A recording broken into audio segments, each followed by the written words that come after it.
नमस्कार, मैं गायत्री व्यास। वडोदरा शहर बाढ़ प्रभावित हुआ, ये बात कई दिनों से हम सुन रहे हैं और तलाश करने की कोशिश कर रहे हैं उसके कारण। क्यों वडोदरा शहर बार बार बाढ़ से प्रभावित होता है, अब इसके कारण और ज्यादा जानने की आज हम कोशिश करने वाले हैं। एक ऐसा कोड चाहूंगी कि जिससे वडोदरा वासी इस आग को जलता रखें। मैंने एक पोस्ट किया था, वडोदरा में बाढ़ के पानी ने इस आग को लगाया है, क्या इसे हम जलता रखेंगे या बुझ जाएगी? तो बस यही आप सबसे जानना चाहती हूँ कि वडोदरा वासी इस आग को कैसे जलाए रखे। तपन भाई, जिन्होंने मीडिया के सामने अपने गुस्सा को जाहिर करके पुलिस के अरेस्ट को एक्सेप्ट किया जी, और सब मिलके उसको सामना किया, एक बात साफ तौर पर हमारे सामने आया है कि सरकार एक फांसीवादी सरकार है। ये हर लोकशाही मूल्य को खत्म करना चाहते हैं, मानवीय मूल्य को खत्म करना चाहते हैं। इनके लिए ह्यूमन सेंसिटिविटी उनके लिए खतरा है। एक बात समझ लेना होगा कि एक सड़ी हुई सिस्टम में हम जी रहे हैं जी, और वो सड़ावट धीरे धीरे लोगों तक पहुंचा है। जैसा आपने बताया, नीरव मोदी हो, मुकुल चोकसी हो, जिस तरह से पैसे लेके भाग जाते हैं, लोग सीख रहे हैं कि उनके पास करोड़ों है तो वो भाग सकते हैं, वो पैसे झपट सकते हैं, तो हम क्यों ना करें।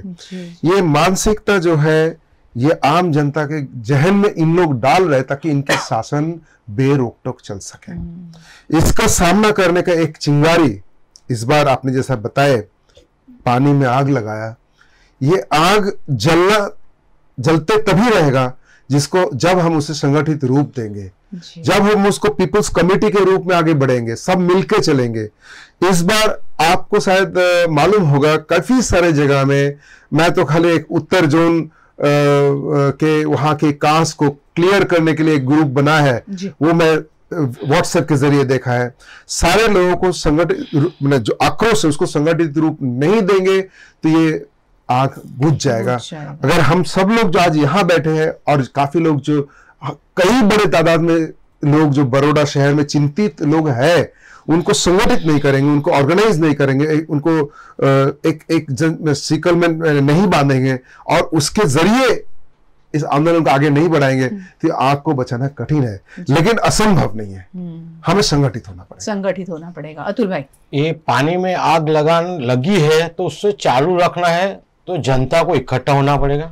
क्योंकि अभी हमने हरनी बोटकांड देखा, 12 बच्चे 2 शिक्षक मर गए, थोड़े दिन तक चला है लेकिन अभी शांत हो रहा है। कहीं ना कहीं गुजरात का, वडोदरा का युवा वर्ग कहीं पीछे जा रहा है, कहीं ना कहीं संगठित हो नहीं रहा। अगर होता है तो यही लोग उनको दूर कर रहे हैं। सही में बताओ तो अभी वडोदरा महानगर पालिका का जो इलेक्शन आ रहा है उसके अंदर कहीं ना कहीं युवा युवती जो भी है, जो वडोदरा शहर को संस्कारी नगरी बनाना चाहता है, स्मार्ट सिटी बनाना चाहता है, विश्वामित्री को अच्छा रखना चाहता है, तो वडोदरा शहर के युवा वर्ग है, जो सामाजिक कार्यकर है, बुद्धिजीवी लोग है, यही कॉरपोरेशन के इलेक्शन में लड़ना भी चाहिए और लड़के जो भी पानी में आग लगी उसे चालू रखना चाहिए। अभी आज वीएनएम ने अच्छा इश्यू लिया है, तो वीएनएम के जो भी दर्शक मित्र है उन्हें भी हम बता रहे कि ये आग कैसे जली रहे, उसके लिए आप भी प्रचार प्रसार कीजिए। क्योंकि आग बुझाना इनका काम है, ये बर्फ डाले या पानी डाले, अगर आग बुझाने के लिए इन्होंने तैयारी तो अभी की है। क्योंकि घर घर 100 रुपए दे रहे, बैंक में 2500 रुपए दे रहे, तो कहीं ना कहीं सबको क्या खाना पीना और पैसे मिल रहे। जब इलेक्शन आता है तो भजिया, दारू, पुटली जो भी मिलता है तो खुश हो जाते हैं। तो अभी 100 रुपया 60 रुपया मिल रहे, बैंक में 2500 रुपये आ रहे हैं, तो कहीं ना कहीं आग को ठंडा करने की कोशिश की जा रही है। अगर 2500 रुपये में अगर घर का पूरा होता है, मुझे नहीं लगता 25 रुपये 5 दिन भी चलेगा। तो ये कहीं ना कहीं जो स्लम विस्तार है, ऐसे विस्तार में भी पैसा देना शुरू किया, तो ये आग को ठंडा करने का प्रयास कर रहे हैं।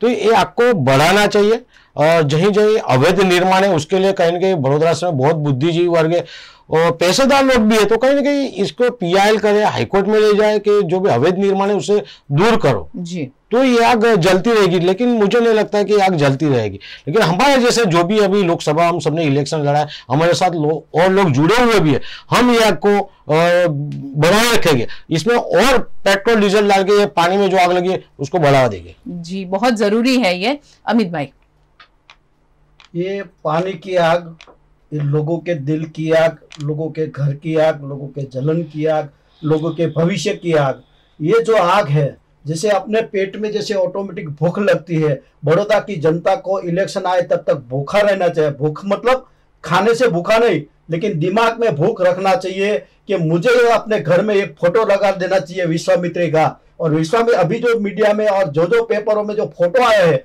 वो एक फोटो चिपका के लगे इलेक्शन के टाइम तक, जब वो सुबह में उठे या कहीं भी जाए तो उसको याद आए कि मैं इससे पीड़ित हुआ हूं, मैंने टैक्स दिया है, मैंने सब कुछ दिया हुआ है इस बड़ौदा को, फिर भी मैं पीड़ित हुआ हूं, तो मुझे उसको याद रखना है। किसी भी धर्म में नहीं जाना चाहिए, किसी के बहकावे में नहीं आना चाहिए, किसी व्यक्ति विशेष से ज्यादा प्रेम नहीं कर लेना चाहिए जी। भाईवाद में नहीं जाना चाहिए, जातिवाद में नहीं जाना चाहिए। सिर्फ विकास के नाम पे उन्होंने उस टाइम पे वोट देना चाहिए, क्योंकि ये सारा जो मामला है हम उनके ऊपर तो जरूर लेते हैं, लेकिन हम कहीं ना कहीं जिम्मेवार जरूर है। जैसे मेरे भाई ने कहा कि कुछ हम उसमें बिक जाते हैं, थोड़े बहुत 2,500 रुपए भूसा में, तो जो 100 रुपए तो वो कहीं ना कहीं हम लोग भी जिम्मेदार है। उस जिम्मेदारी को हमको भी समझना होगा कि हमने कैसे लोगों को हमारे ऊपर बिठाया है। जो मैनेज कर रहा है, जो मैनेज करने वाला ही आपका नहीं सोच रहा है, तो कहीं ना कहीं गलती हमारी भी है। उस गलती सुधारने के लिए, इस आग को हमको कंटिन्यू रखने के लिए हमको डेली विश्वामित्री का दर्शन करना चाहिए। उस बात को दर्शन करके उसको मन में ठान लेना चाहिए। जैसे मैंने कहा, भूख को वो उसी टाइम पे मिटेगी जिस दिन 30 साल की जो सत्ताधारी जो बड़े बड़े मगर है वो घर पे चले जाए, और जो बड़ौदा के सही सोचने वाले, जैसे गायकवाड़ परिवार से जैसे इन्होंने बात किया कि परिवार के समय में, राजा के समय में ऐसे बड़ौदा में बहुत संस्कारी लोग हैं, उनके साथ रह के बड़ौदा की जनता अगर सही में अपना मत का सही इस्तेमाल करेगी तो मैं समझ सकता हूं कि ये भूख का सही इलाज मिलेगा, और ये विश्वामित्री जो ऋषि के नाम से है वो प्रचलित भी होगी, और उसमें हम बाहर निकलेंगे। और जैसे हमारे प्रधानमंत्री हमेशा कहते हैं, आपदा में अवसर, तो ये भारतीय जनता पार्टी को मेरी एक खास बात भी है कि आपदा में भ्रष्टाचार का अवसर ना ढूंढे, और जो बोट आपने खरीद के रखी थी, ऐसी दूसरी बोट खरीद के और कहीं खर्चा करने की मैं सलाह देता हूं। ऐसे 1200 करोड़ जो आने वाले हैं उसमें खर्च ना करे, और सही मायने में बड़ौदा की जनता को उसको पूरा लाभ दे। आप लोगों में थोड़ा भी जमीर है तो सही मायने में आप लोग बड़ौदा का विकास के लिए और सही जगह पे इस्तेमाल करें, ना किसी पक्षपात करें, ना किसी धर्मवाद करें। मैंने तो देखा था कहीं फूड पैकेट बंटवारे में भी धर्मवाद हो रहा था। इतनी नीचता मत करे, इससे आप थोड़ा ऊपर उठे, देश का सोचे, जनता का सोचे, लोगों का सोचे, और इस बड़ौदा का सोचे। संस्कारी नगरी जैसे हमने कहा, हमारे भाई ने कहा अब इसको संस्कारी नहीं कहना है, और इन्होंने कहा कि 15 इंच जितना बारिश और पड़ना चाहिए। मैं चाहता हूं भगवान को कि ऐसी कोई 15 इंच जैसा बारिश मत देना, क्योंकि इस जनता को इतना दंड नहीं देना चाहिए। जनता होती है, वो सबक जरूर सिखाती है, और हमने देखा है इंदिरा गांधी जैसे वड़ा प्रधान को भी इस जनता ने सबक सिखाया है। तो ये कॉर्पोरेशन, बड़ौदा का कॉर्पोरेशन के नेता बहुत बड़े हैं नहीं, उस मगरमच्छ, ये छोटे छोटे मगरमच्छ और बड़े मगरमच्छ का हिसाब इस कॉर्पोरेशन के इलेक्शन में और आने वाले इलेक्शनों में जरूर जनता करेगी। उसके मुझे बड़ौदा की जनता पर भरोसा है। और इस आपकी आपदा में अगर हम कहीं आपके पास नहीं पहुंच पाए, कहीं भागीदार नहीं बन पाए, कहीं जगह पे नहीं आ पाए, हम छोटे छोटे साधनों वाले लोग हैं, हम बड़े साधनों वाले हैं नहीं, तो हमें क्षमा करें। लेकिन आपकी भावना, आपका काम करना वो हमारी जिम्मेदारी है, मरते दम तक करते रहेंगे, यही हमारी भावना है। जी राहुल भाई, ये आग जलने का रीजन क्या होता है? जब पूरा बड़ौदा और स्पेशली मिडिल क्लास, जिनके घरों के नीचे, फ्लैट के नीचे 7-7, 8-8 फुट पानी आया जी, तब जाके इनको प्रॉब्लम समझ में आया। इससे पहले जो भी होता था, विश्वामित्री के नियर बाई एरियाज में पानी जमा रहता था, और जनरली वो क्या ना बस्ती प्रभावित होता था। बट इस बार जब मिडिल क्लास को जो इम्पैक्ट हुआ है ना, इसकी वजह से ये आग दिख रही है। पर ये आग जलाने के लिए सबसे पहले लोगों में अवेयरनेस आना चाहिए। जो लोग सही में अवेयर है उनको इलेक्शन लड़ना चाहिए, और जो इंटेलिजेंट है उनको आगे सामने आना चाहिए। आप बोलोगे नहीं मुझे सरकार बुलाए तभी मैं काम करूंगा, तो सरकार के पास इतना टाइम नहीं कि आपको बुलाएगी जी। बड़ौदा का जो टोटल पॉपुलेशन है वोटर के हिसाब से 22 लाख, इस बार लोकसभा के अंदर 22 लाख समथिंग दिखाया था। मैं बोल रहा हूँ वो 22 लाख में से 1% लोग भी अगर काउंसिलर का इलेक्शन लड़ना चाहते हैं, मैं हर एक का फॉर्म अगर वो इंडिपेंडेंट होगा मैं फ्री में भर के दूंगा। ये आपकी चैनल पे मैं ओपनली बोल रहा हूँ। उनका फॉर्म कैंसिल ना हो उसकी जिम्मेदारी भी मैं लूंगा। और मेरा काम एक ही है कि जितने यंगस्टर है, आप 8,000 6,000 की जॉब करके पूरी जिंदगी खराब करते हो, यहाँ उससे अच्छा काउंसिलर बनो। जब मैंने देखा काउंसिलर का पर डे का इनकम ब्लैक में 1 लाख से 5 लाख पर डे है, तो उनको बड़ौदा की क्या पड़ी है। आज एक काउंसिलर 5 10 करोड़ के बंगलोज ले रहे हैं। मीडिया में आपने और हमने इतनी काम किया है, मुझे नहीं लगता हमसे 2 करोड़ 3 करोड़ का सपना भी देखा जा रहा है। एमपी एमएलए को तो मैं छोड़ ही देता हूं। और इसीलिए मैं बोलता हूं, आप आपदा में अवसर ढूंढिए और आपके लिए ढूंढिए। आप किसी के हाथे बन के मैं बीजेपी के लिए काम करूं, कांग्रेस के लिए, अपने आप के लिए करो ना भाई। बड़ौदा में ज्यादा नहीं तो 4,000 5,000 काउंसिलर के फॉर्म क्यों नहीं भरे जाते। अब जब भी इलेक्शन आता है ना, गिन के एक एरिया में 5 या 6 फॉर्म से ज्यादा होता नहीं है। एक बीजेपी होता है, एक कांग्रेस होता है, 3-4 जिनके आग लगी पड़ी वो 5-6 इंडिपेंडेंट होते हैं। मैं बोल रहा हूं ये इंडिपेंडेंट का नंबर 5,000 6,000 क्यों नहीं जा रहा है। बड़ौदा में ऐसे भी आप अनएम्प्लॉयमेंट के लिए पूरा इंडिया रो रहा है, तो ये एम्प्लॉयमेंट लो ना। 5 साल का एक बार एम्प्लॉयमेंट के लिए मेहनत तो मारो। ये आग तभी रहेगी। मैं 2017 से पहले कभी भी इलेक्शन का मुझे ही नहीं पता था। मैं मेरी खुद की बात कर रहा हूं। रावपुरा में पहला फॉर्म भरा और जिसको मेरा हाई कोर्ट के लॉयर के थ्रू फॉर्म विधानसभा में उस टाइम के विधायक ने कैंसिल करवाया, तब से मैंने ठान के रखा था कि भाई इसमें मुझे मास्टरी करनी पड़ेगी। और उस दिन से मैं चैलेंज करता हूं आपके सामने, अगर मैंने किसी कैंडिडेट का फॉर्म भरा है आप उसको रिजेक्ट करवा के दिखाओ। और आपके माध्यम से फिर से बोल रहा हूं, जो भी है आपको वीएनएम पे इंटरनेट पे मेरा मोबाइल नंबर मिल जाएगा, आप मुझे संपर्क करें। मैं सभी इंडिपेंडेंट कैंडिडेट अपक्ष उम्मीदवार को फ्री में सर्विस दूंगा, 1 रुपया लिए बिना।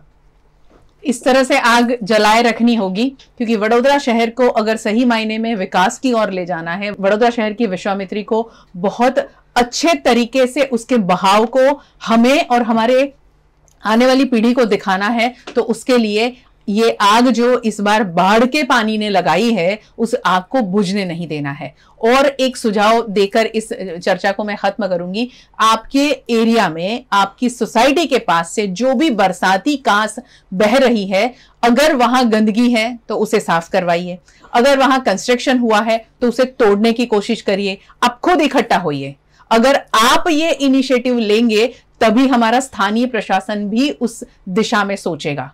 बस ऐसा कुछ करते रहिए कि इस आग को आप बुझने न दें, और आग बुझेगी नहीं तो इस बार वडोदरा कॉरपोरेशन के जो भी इलेक्शन होंगे उसमें स्थानीय प्रशासन को कैसे सबक सिखाना है वो आपको तय करना होगा। बहुत शुक्रिया आप सबका हमारे साथ जुड़ने के लिए, बहुत शुक्रिया।